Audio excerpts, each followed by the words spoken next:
Assalamualaikum warahmatullahi wabarakatuh. Innal hamdalillah nahmaduhu wa nasta'inu wa nastaghfiru wa na'udzu billahi min sururi anfusina may yahdihillahu fala mudhillalah wa man yahdhlil fala hadiyalah. Asyhadu an la ilaha illallah wa asyhadu anna Muhammadar Rasulullah. Allahumma sholli ala Muhammad wa ala ali Muhammad. Kembali kita mengucapkan puji dan syukur ke Allah Subhanahu wa Ta'ala yang memberikan kepada kita nikmat kesehatan, kesempatan, waktu sehingga kita bisa melaksanakan proses belajar walaupun dalam hal daring. Baik anak kami, kita mulai pelajaran kita dengan bacaan basmalah. Jadi anak kami, kita melanjutkan materi kita yang lewat tentang materi kita yang judulnya beriman kepada Allah. Untuk menambah keimanan kita kepada Allah Subhanahu wa Ta'ala, harus mengetahui sifat wajib bagi Allah Subhanahu wa Ta'ala. Jadi anak kami melanjutkan materi kita yang lewat, minggu yang lewat, tentang beriman kepada Allah Subhanahu wa Ta'ala adalah untuk menambah keimanan kita kepada Allah Subhanahu wa Ta'ala. Anak kami harus mengetahui sifat-sifat wajib bagi Allah Subhanahu wa Ta'ala. Adapun sifat-sifat wajib bagi Allah Subhanahu wa Ta'ala, yang pertama adalah wujud. Wujud artinya anak kami adalah ada. Wujud artinya ada. Jadi anak kami harus mengetahui arti daripada wujud, artinya ada. Wujud merupakan sifat yang wajib bagi Allah yang artinya ada. Yang kedua, kidam. Kidam artinya terdahulu. Allah itu terdahulu. Yang ketiga adalah bako. Bako artinya kekal. Selanjutnya, muhalafathu lil hawadis. Muhalafathu lil hawadis artinya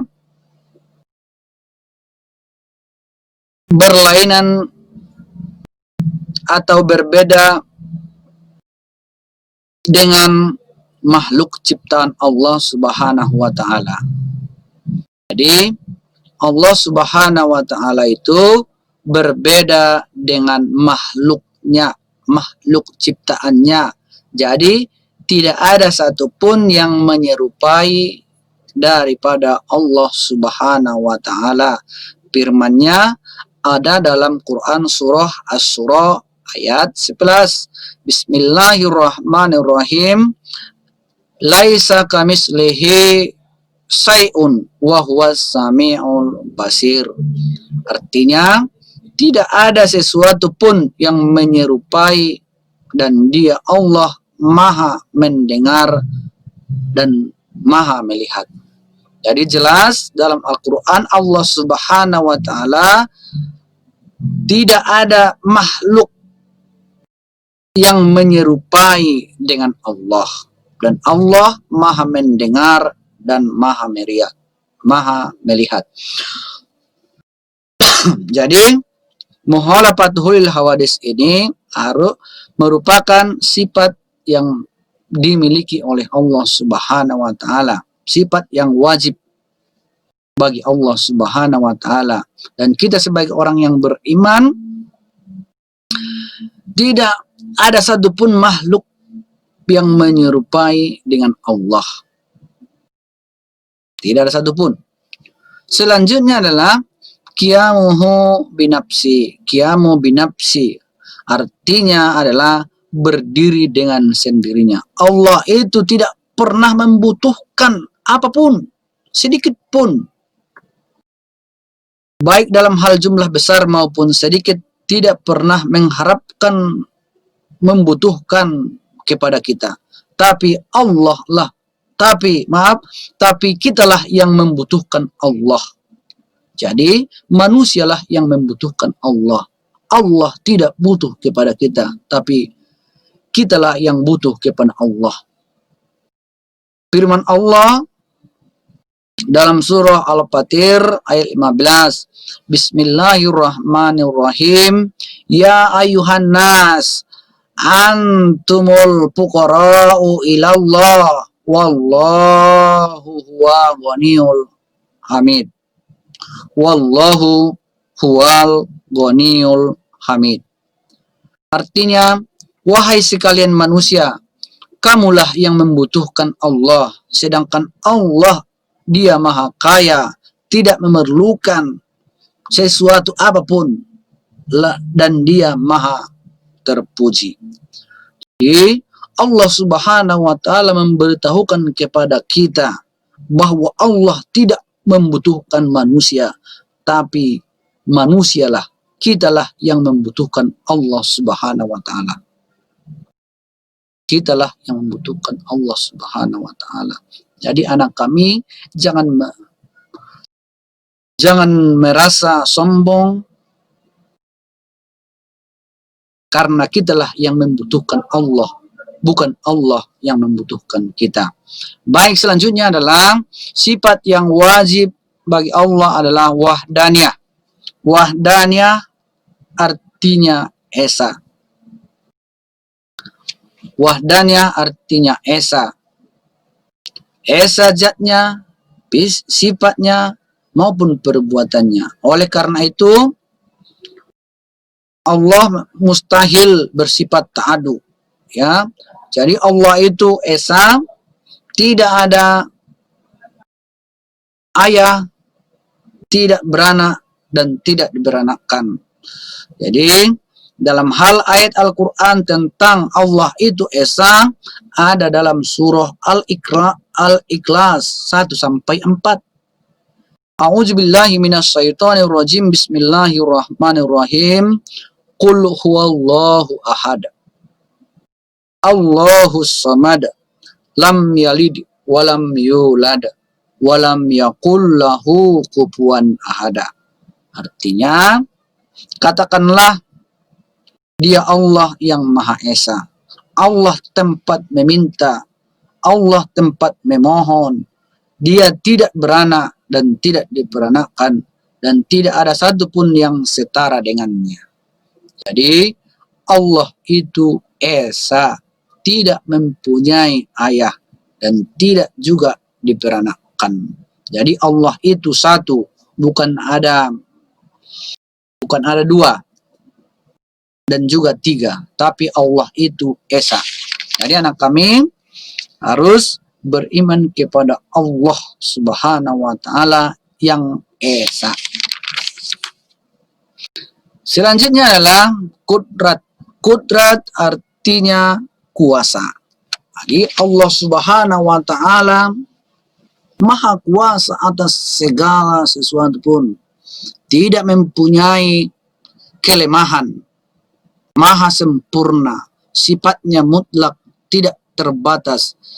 Dia dapat berbuat apa saja yang Dia kehendaki tanpa ada memaksa ataupun menghalangi.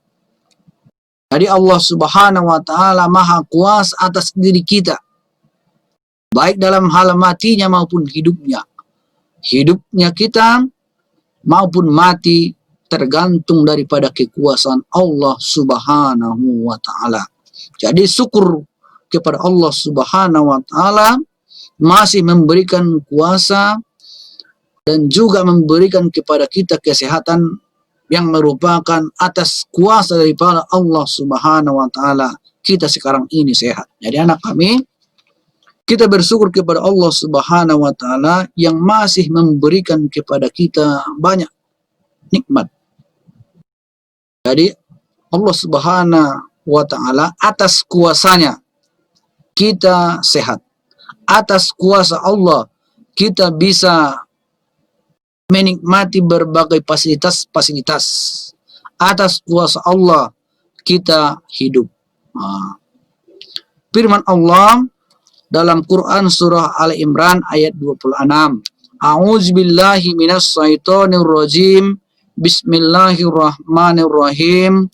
Qulillahumma malikul mulk tu'til mulk man tasa'u wa tanzi'ul mulka mimman tasa' wa tu'izzu man tasa' wa tuzillu man tasa' biyadikal khair innaka ala kulli syai'in qadir. Katakanlah, wahai Tuhan yang memiliki kerajaan, Engkau memberi kerajaan kepada orang yang Engkau kehendaki, dan Engkau cabut kerajaan dari orang yang Engkau kehendaki. Engkau muliakan orang yang Engkau kehendaki, dan Engkau hinakan orang yang Engkau hendaki. Di tangan Engkaulah segala kebijakan, sesungguhnya Engkau maha kuasa atas segala sesuatu. Jadi dalam hal kudrat daripada Allah Subhanahu wa taala, anak kami, kita sebagai manusia biasa hanya pasrah, ya, hanya pasrah atas kudrat daripada Allah Subhanahu wa taala. Kita sebagai manusia hanyalah pasrah, tidak mempunyai daya dan upaya, tidak mempunyai kekuatan dan kuasa. Hanya Allah lah yang memiliki kekuasaan yang mutlak di tangan Allah Subhanahu wa taala. Baik sehatnya, baik senangnya, baik hidupnya maupun matinya. Mati daripada seseorang itu, mati daripada manusia itu tergantung daripada kuasa Allah Subhanahu wa taala. Baik anak kami, dalam hal penjelasan secara singkat dalam hal kudrat, sifat yang dimiliki oleh Allah, sifat yang wajib bagi Allah tentang kudrat, itulah sedikit tentang penjelasannya. Baik anak kami, yang ke-8 adalah iradah. Iradah artinya berkehendak, berkehendak. Jadi Allah itu maha berkehendak, berkehendak menciptakan langit dan bumi, manusia, binatang, tumbuh-tumbuhan, dan lainnya. Semuanya itu adalah atas kehendak daripada Allah Subhanahu wa ta'ala. Baik daripada hidup dan mati kita merupakan kehendak daripada Allah Subhanahu wa ta'ala. Bersyukurlah kita pada saat ini Allah Subhanahu wa ta'ala menghendaki kita, masih memberikan kesempatan kepada kita untuk hidup. Jadi kalau sudah Allah memberikan kepada kita kesempatan hidup, kita pergunakanlah hidup kita ini kepada hal-hal yang positif. Positifnya itu beriman kepada Allah Subhanahu wa ta'ala. Jadi itulah dalam hal kesempatan yang baik yang diberikan Allah Subhanahu wa ta'ala pada saat ini adalah termasuk dalam hal materi kita ini, yaitu dalam hal beriman kepada Allah Subhanahu wa ta'ala, merupakan kehendak atau izin yang diberikan Allah kepada kita manusia ini. Karena kalau sudah Allah berkehendak, tidak ada satupun yang bisa menghalanginya. Bismillahirrahmanirrahim. Innama amruhu iza aroda say'an ayyakula lahu kun fayakun. Artinya, sesungguhnya apabila dia Allah menghendaki sesuatu, hanyalah berkata, jadi maka jadilah dia. Jadi maka jadilah dia. Itulah dalam hal ayat Al-Quran tentang Allah itu maha berkehendak. Allah itu maha berkehendak.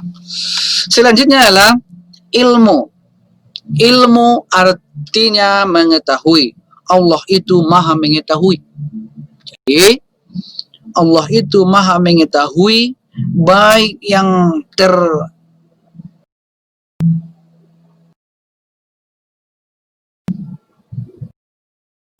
yang tertulis maupun tidak tertulis, yang tersembunyi maupun yang zahir. Allah itu maha mengetahui, maha mengetahui. Allah Subhanahu wa ta'ala maha mengetahui. Ada dalam Al-Quran surah Al-Hujurat ayat 16. A'udzubillahi minasyaitonirrajim. Bismillahirrahmanirrahim. Wallahu ya'lamu ma fis samawati wal ardi. Wallahu bikulli syai'in alim. Artinya, dan Allah mengetahui apa yang ada di langit dan apa yang ada di bumi, dan Allah maha mengetahui atas segala sesuatu. Jadi dalam hal ilmu yang dimiliki oleh Allah Subhanahu wa taala sangatlah luas. Perbandingan daripada ilmu Allah dengan ilmu manusia sangatlah jauh bedanya. Seperti yang tangan kita, jari tangan kita dicelupkan ke laut. Jari tangan kita dicelupkan ke laut dan kita angkat tangan kita, kita tarik dari laut itu, maka yang menetes itulah yang menjadi ilmu manusia, dan laut itu yang luas itulah merupakan ilmu Allah Subhanahu wa taala. Jadi ilmu daripada Allah Subhanahu wa taala sangat luas, sedangkan kita sangat sedikit. Jadi dengan mengetahui bahwa Allah itu maha mengetahui, sangat luas ilmunya, sedangkan kita sedikit, marilah kita bersungguh-sungguh dalam hal belajar. Jangan menjadi sombong kepada anak kami semuanya. Jadi Allah itu maha melihat, maha mengetahui, maha mengetahui. Selanjutnya adalah ilmu.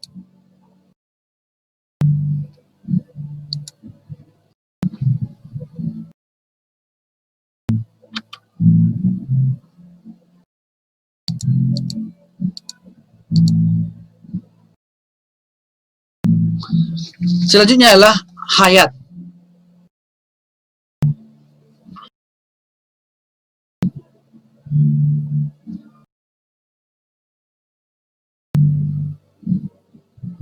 Hayat artinya hidup. Allah Subhanahu wa taala adalah hidup. Ya, mustahil dia mati. Jadi ayat Al-Quran tentang Allah itu hidup ada dalam Quran surah Al-Baqarah ayat 255. A'udzubillahi minasyaitonirrajim. Bismillahirrahmanirrahim.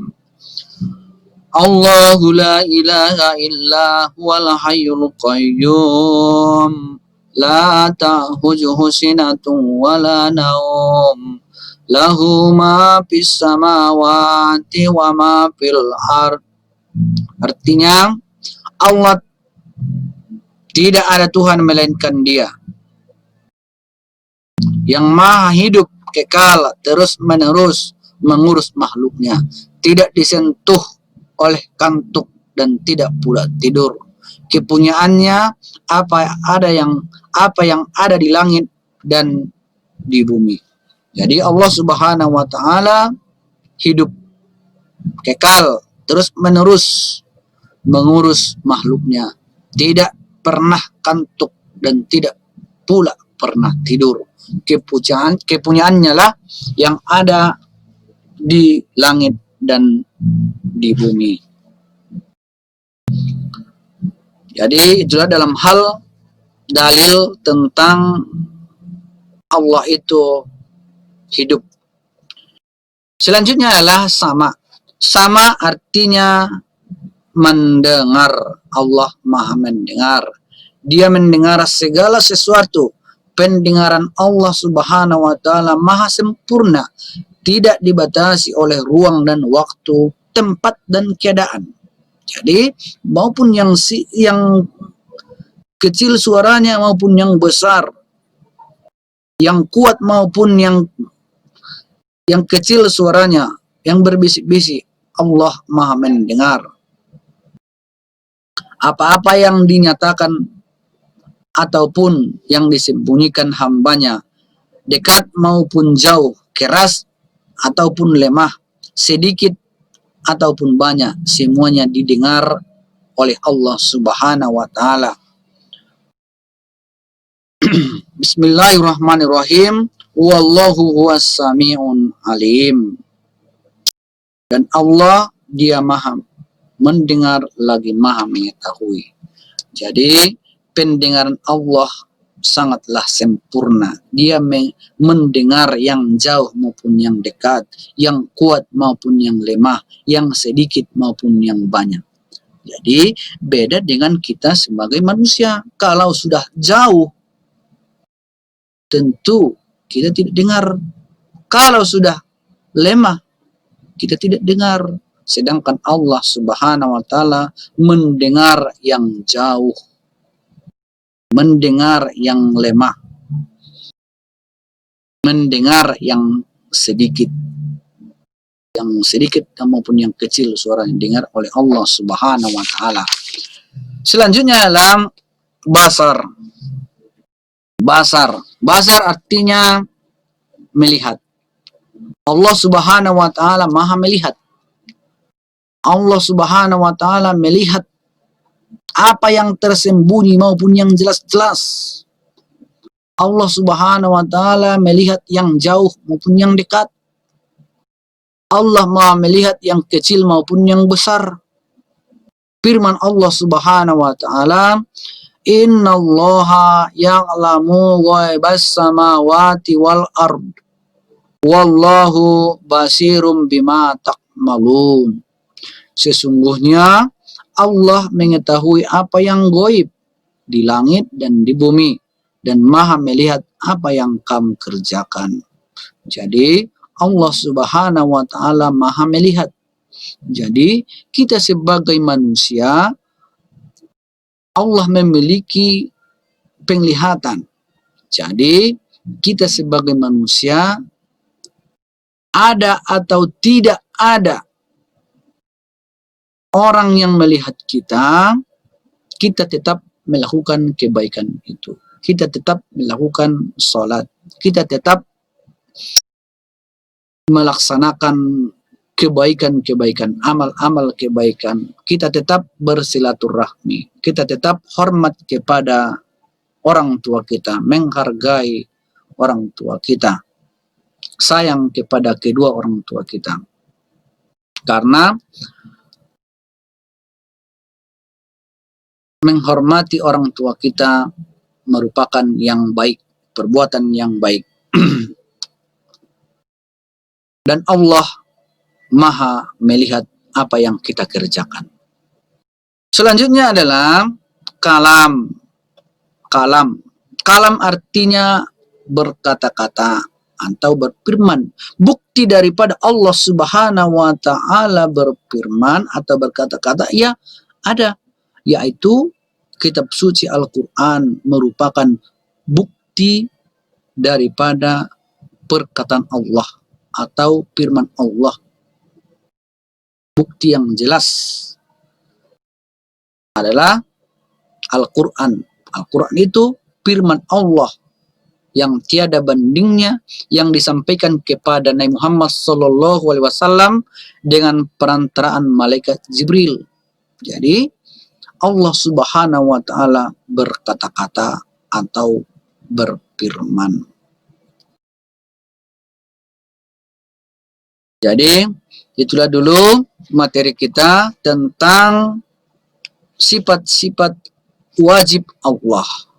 Dalam hal sifat-sifat wajib Allah ini harus anak kami ketahui untuk menambah keimanan kita kepada Allah Subhanahu wa taala. Jadi dengan mengetahui daripada sifat-sifat Allah, mudah-mudahan anak kami bertambah keimanan kita, bertambah keimanan anak kami kepada Allah Subhanahu wa taala. Selanjutnya adalah sifat mustahil. Sifat mustahil yang dimiliki oleh Allah Subhanahu wa taala.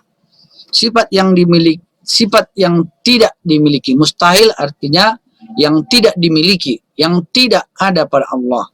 Yang pertama adalah al-adamu. Artinya tiada. Allah itu mustahil tiada. Ya. Allah itu mustahil tiada. Mustahil tiada. Jadi anak kami, sesungguhnya Allah itu ada. Jadi harus kita imani Allah itu ada, bukan tiada.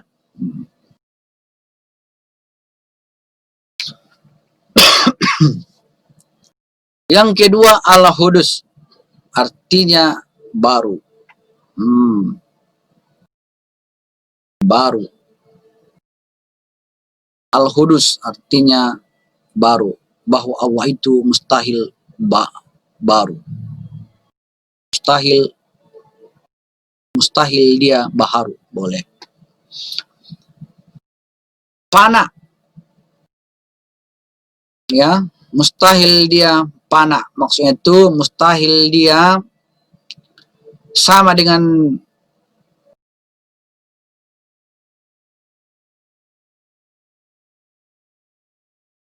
fana itu mati, ya, mustahil dia punah, ya.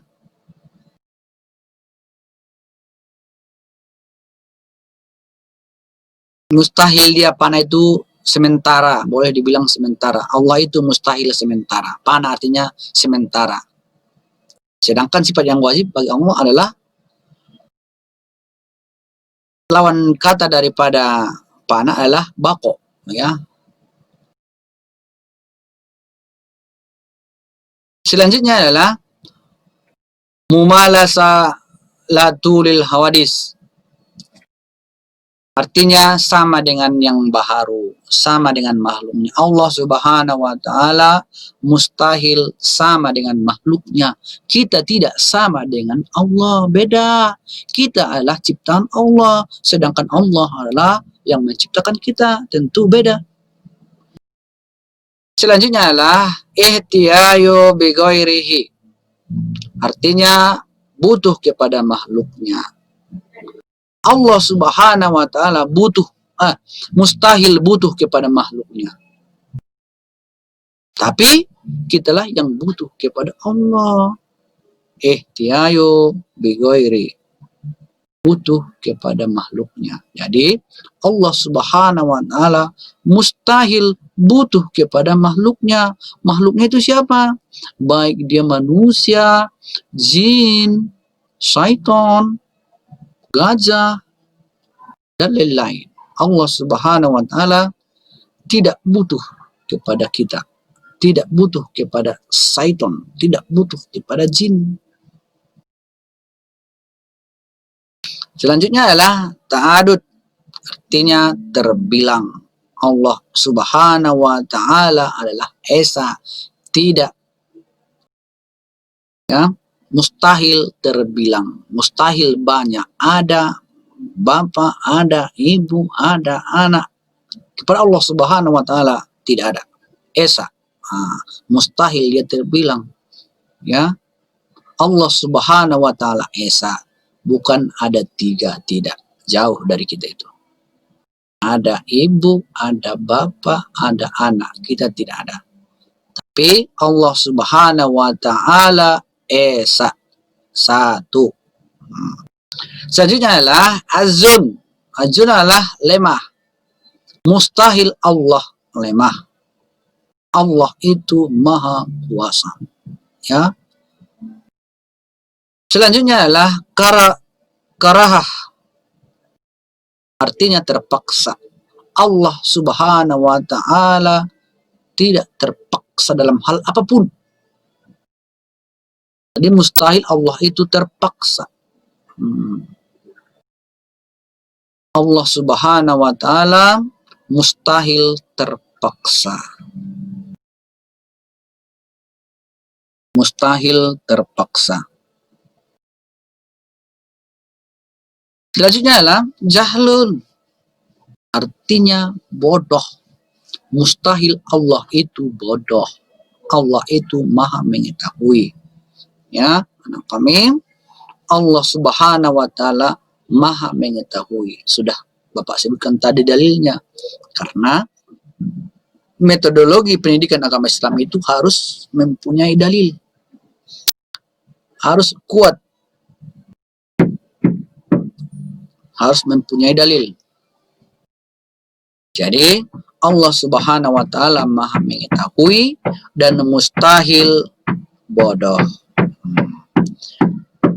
Selanjutnya adalah sifat yang mustahil adalah maut, artinya mati. Mustahil Allah itu mati. Selanjutnya adalah summu, artinya tuli. Mustahil Allah itu tuli. Umyun, artinya buta. Mustahil Allah itu buta. Bakmun, artinya bisu. Mustahil Allah itu bisu. Baik anak kami, itulah dalam hal sifat yang wajib dan mustahil yang dimiliki oleh Allah Subhanahu wa taala. Mudah-mudahan anak kami bertambah yakin, bertambah percaya kita bahwa Allah itu ada. Jadi, apabila ada kesalahan, kesilapan dalam hal bacaan dan juga ucapan, marilah kita saling memaafkan. Dan Bapak mengetahui, menyadari masih banyak lagi kurang sempurna dalam hal penyampaian ini. Untuk itu anak kami perlu banyak membaca dan bertanya kepada kami guru. Apabila ada yang kurang mengetahui atau yang kurang paham, kita jelaskan kembali, kita ulang kembali apabila ada yang kurang jelas. Jadi anak kami, itulah dulu dalam hal penjelasan tentang sifat-sifat Allah. Akhir kalam, assalamualaikum warahmatullahi wabarakatuh.